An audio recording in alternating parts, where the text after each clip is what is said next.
এই কথা তো আমরা সবাই জানি যে আলবার্ট আইনস্টাইন ইতিহাসের সবথেকে বড় জিনিয়াস ছিল। সে এতটাই জিনিয়াস ছিল যে পৃথিবীর হাজারো সায়েন্টিস্টদের থেকে তার ব্রেন অনেক বেশি কাজ করত। যে জিনিস আমরা জানা তো দূরের কথা, ভাবতেই পারি না, ওই জিনিস আইনস্টাইন ভাবতো, বুঝতো আর সেটিকে পুরো পৃথিবীর জন্য সহজ করে দিত। আলবার্ট আইনস্টাইন একজন ফিজিস্ট ছিল, যিনি থিওরি অফ রিলেটিভিটি E=mc² আর ফটো ইলেকট্রিক ইফেক্ট লঞ্চ বানিয়ে পুরো পৃথিবীকে অবাক করে দিয়েছিল। আর এই কারণে সে নোবেল প্রাইজও পেয়েছিল। তার এক্সট্রা অর্ডিনারি ভাবার আর বোঝার প্রতিভা দেখে লোকজন ভাবতে থাকে আইনস্টাইনের কাছে এক স্পেশাল ব্রেন রয়েছে, যেটি সাধারণ মানুষের থেকে অনেক বেশি ট্যালেন্টেড। এই বিষয়টি আইনস্টাইন নিজেও বুঝতে পেরেছিল। এই কারণে সে চেয়েছিল তার মৃত্যুর পর তার বডির কোনো পার্টের উপরে যেন রিসার্চ করা না হয়।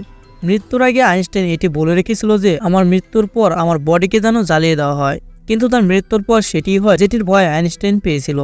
18 এপ্রিল 1955 সালে প্রিন্স হসপিটালে যখন আইনস্টাইনের মৃত্যু হয়, তো অটিক্সের জন্য মৃত্যু কনফার্ম করার জন্য যে ডাক্তার এসেছিল, সেই ডাক্তার লুকিয়ে আইনস্টাইনের ব্রেনকে চুরি করে নেয়, কারণ সে এটি জানতে চেয়েছিল যে পৃথিবীর সবথেকে বড় জিনিয়াসের ব্রেনে আসলে কি রয়েছে।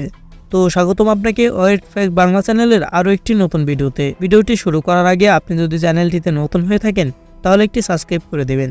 আইনস্টাইনের ব্রেন চুরি করা ডাক্তার থমাস হার্ভি, যিনি নিজের থেকেও বেশি আইনস্টাইনের ব্রেনের উপর রিসার্চ করায় মনোযোগ দিয়েছিল। কিছুদিন পর যখন প্রিন্স হসপিটালে সবাই এটি জানতে পারে, তখন তারা ডক্টর থমাস হার্ভিকে চাকরি থেকে বের করে দেয়। কিন্তু ডক্টর থমাস আইনস্টাইনের ছেলে হান্স আলবার্টের থেকে কোনোভাবে এই অনুমতি নেয় যে সে তার বাবার স্পেশাল ব্রেনে থাকা শক্তির উন্মোচন করবে আর সেটি পুরো পৃথিবীর সামনে নিয়ে আসবে। ওই দিন থেকে শুরু হয় ব্রেনের এক লম্বা জার্নি।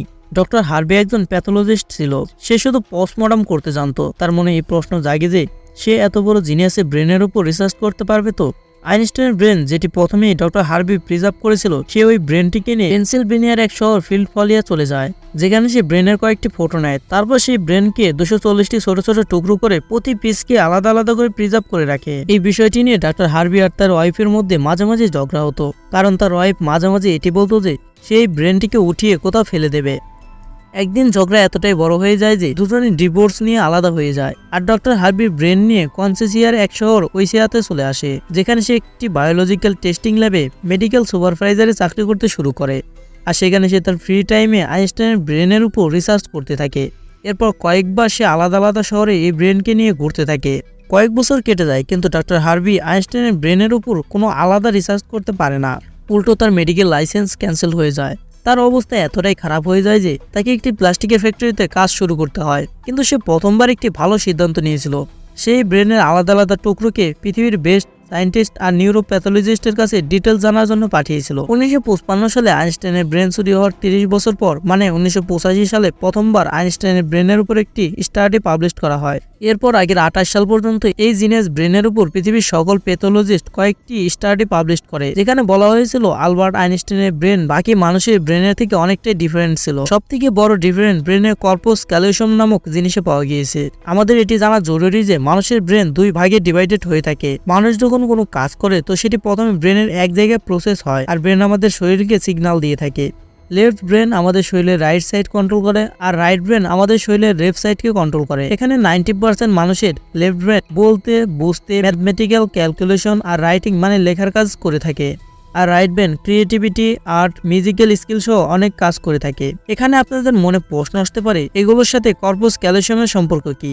এটি বোঝার জন্য একটি এক্সাম্পল দেওয়া যাক। ধরুন আপনি কম্পিউটারের কিবোর্ড অথবা মোবাইলের কিবোর্ড টাইপ করছেন।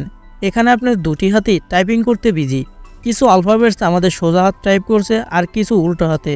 টাইপিং করতে গিয়ে আপনার লেফট হাতে যদি কোনো মিস্টেক হয় তো সেটি ঠিক করার জন্য আমরা আমাদের রাইট হাতকে ব্যবহার করে থাকি।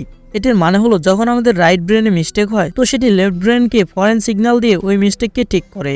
ব্রেনের দুই ভাগের মধ্যে কমিউনিকেশন করার জন্য যে জিনিস ব্যবহার করা হয় সেটিকে কর্পাস ক্যালোসিয়াম বলা হয়। আর আইনস্টাইনের ব্রেনে থাকা কর্পাস ক্যালোসিয়াম অন্য মানুষের থেকে অনেক বেশি বড় ছিল। তার লেফট ব্রেন আর রাইট ব্রেনের সাথে কানেকশন অনেক বেশি স্ট্রং ছিল, যে কারণে আইনস্টাইন খুব তাড়াতাড়ি অনেক কমপ্লেক্স প্রবলেম আর সিচুয়েশনকে ইমেজিং করতে পারত। কর্পাস ক্যালোসিয়াম বড় হওয়ার কারণে আইনস্টাইনের ব্রেনের প্যাটার্নও অন্য মানুষের থেকে অনেক বেশি অ্যাট্রাকটিভ ছিল। আর রিসার্চাররা মনে করে যে এই কারণে ব্রেনে নিউরনসের ফ্লো অনেক বেশি ছিল। নিউরনসের বেস্ট ফ্লো হওয়ার মানে হলো তার ম্যাথমেটিক্যাল ক্যালকুলেশনের পাওয়ার অনেক বেশি স্ট্রং ছিল। আলবার্ট আইনস্টাইন কমপ্লেক্স ম্যাথমেটিক্সকে কোনো খাতা কলম এবং ক্যালকুলেটর ছাড়াই নিজের মাথার সাহায্যে সমাধান করার শক্তি রাখত। আলবার্ট আইনস্টাইনের ব্রেন থেকে আরও একটি জিনিস জানতে পারা যায়, যেটিও সকল মানুষের থেকে আইনস্টাইনের ব্রেনকে ডিফারেন্ট করে। যখন আইনস্টাইনের ব্রেনকে ওজন করা হয় তো সেটির ওজন 1230 গ্রাম ছিল, যেখানে নর্মাল মানুষের ব্রেনের ওজন 1400 গ্রাম হয়ে থাকে। রিসার্চাররা মনে করে তার ব্রেন অনেক বেশি হালকা ছিল, যে কারণে এটিতে অনেক বেশি নিউরনস রিলিজ হতো। কিন্তু সবথেকে বড় প্রশ্ন এখন এটি যে আইনস্টাইনের জন্ম এই ব্রেন নিয়ে হয়েছিল নাকি তার জন্মের পর সেই ব্রেনে চেঞ্জ এসেছিল।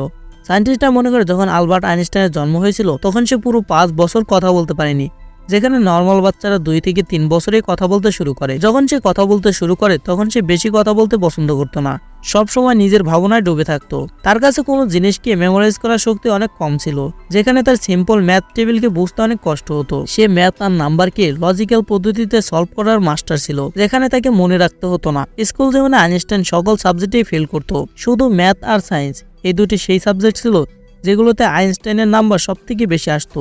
যখন আলবার্ট আইনস্টাইনের বয়স 12 বছর তখন একজন ফ্যামিলি টিচার একটি ম্যাথমেটিক্সের বই ভুলে আইনস্টাইনের ঘরে রেখে যায়।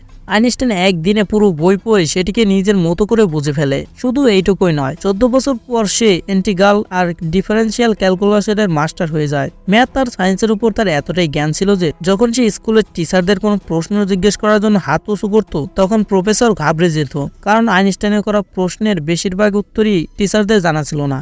যখন তার বয়স 26 বছর তখন সে 4টি রিসার্চ পেপার পাবলিশ করে পুরো পৃথিবীকে অবাক করে দিয়েছিল, আর এই কারণে তিনি পিএইচডি ডিগ্রি আর হিউম্যানিটির জন্য নোবেল প্রাইজ পুরস্কার পেয়েছিল। আজও পর্যন্ত আইনস্টাইনের থিওরি ছাড়া সায়েন্স কোনোভাবেই চলতে পারে না। কিছু ডক্টর আর সায়েন্টিফিক এটি মনে করে যে আইনস্টাইনের ব্রেন তার জন্ম নেওয়ার পরে স্পেশাল হয়েছিল, যেটাই সবথেকে বড় কারণ মনে করা হয়। যখন তার নিজের প্রশ্নের কোনো উত্তর না মিলত তখন সে নিজের ব্রেনের সাহায্যে সেই উত্তর বের করার চেষ্টা করত। ছোটবেলা থেকে এমনটি করার কারণে তার ব্রেন অন্য মানুষের থেকে অনেক বেশি ডেভেলপ হতে শুরু করে। আজ পর্যন্ত আইনস্টাইনের সেই এক্সট্রা অর্ডিনারি ব্রেন আমেরিকার দি ম্যাটার মিউজিয়ামে রয়েছে, যেটিকে অনেক যত্ন সহকারে মাইক্রোস্কোপিক লেন্সে প্রিজার্ভ করে রেখেছে। ভিডিওটি ভালো লাগলে একটি লাইক করুন এবং এরকম ইন্টারেস্টিং ভিডিও পেতে চ্যানেলটিকে সাবস্ক্রাইব করে রাখতে পারেন। ধন্যবাদ পুরো ভিডিওটি দেখার জন্য। দেখা হবে অন্য আরও একটি নতুন ভিডিওতে।